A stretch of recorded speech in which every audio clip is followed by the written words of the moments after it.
Bonjour, est-ce que vous pouvez vous présenter? Oui, bonjour, je suis Marilyn Diaz, je suis co-directrice de l'association Un maillot pour la vie. Du coup, vous pouvez nous présenter un petit peu cet assaut?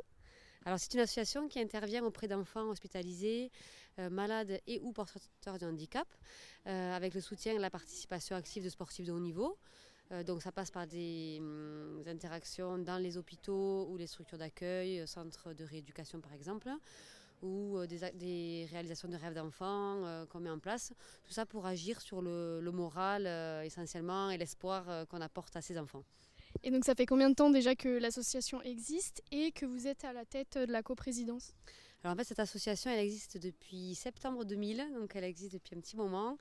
Sur Lyon, très rapidement aussi. Les activités se sont développées dès 2002. Alors moi, je suis impliquée depuis 2001.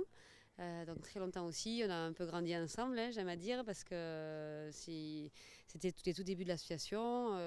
Voilà, j'ai été bénévole le temps que l'association se structure un petit peu. Et aujourd'hui, on est 4 permanents qui gérons l'association au niveau national depuis Toulouse et aidés par des relais bénévoles comme ici à Lyon.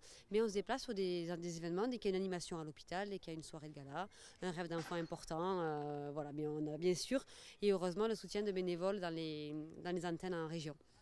Et donc vous pouvez nous expliquer un petit peu comment s'est passée cette journée en collaboration avec une autre asso, si je ne me trompe pas? Alors en fait, ce sont des journées qu'on met en place très régulièrement dans ce qu'on appelle notre Tour de France des hôpitaux. Donc aujourd'hui c'est un peu différent, mais c'est la première fois qu'on venait dans cette structure d'accueil qui s'appelle la Maisonnée, puisqu'on cherchait un lieu pouvant aussi accueillir une animation dédiée à la réalité virtuelle, puisque c'est un concept d'animation qu'on a développé depuis le Covid, hein, voilà, qui a mis un petit frein à nos animations habituelles. Et donc on cherchait un centre avec des enfants porteurs de handicap ou un centre de rééducation. Et voilà, la Maisonnée a une association effectivement qui s'appelle Vivre à la Maisonnée qui était ravie de nous accueillir. Et donc on sollicite nous toujours les sportifs et les personnalités de la région à participer à cette après-midi récréative pour amener un peu de soleil, même si on avait aujourd'hui, mais en tout cas un peu de chaleur dans ces services. Et du coup, comment est venue l'idée du casque virtuel pour cet assaut? En fait, ce sont des rencontres. Bon, comme je disais, c'est vrai que le Covid, hein, on a été obligé de repenser, nous, nos animations, réfléchir aux besoins des hôpitaux, comment garder le lien, financer. Donc, on faisait moins d'animations, mais on pouvait financer des équipements. Et puis, une rencontre avec Sébastien Migas, donc à la tête de Virtual Access, qui est un ancien joueur de rugby à 13, qui venait, lui, en tant que sportif de haut niveau à l'association et qui m'a présenté son concept.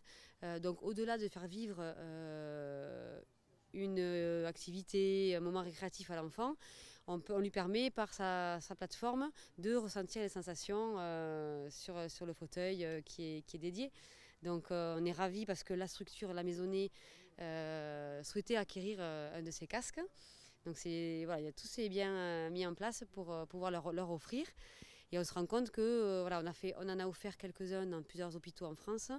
Et c'est très bienvenu, les soignants l'apprécient pour ne serait-ce qu'à détourner l'attention d'un enfant si on lui pose une perfusion, si on a un soin à lui faire.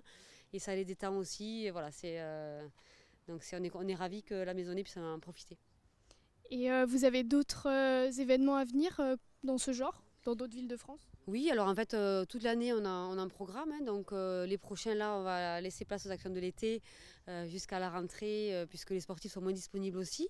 Mais à partir de septembre, on va refaire des actions dans les hôpitaux où on est présent dans les grandes villes essentiellement. Et puis, ce sera des animations dédiées à la Coupe du Monde de rugby, puisqu'elle a lieu chez nous à partir du mois de septembre. Et on pourra proposer des petits jeux sympas aux enfants. Eh ben, merci beaucoup. Avec plaisir.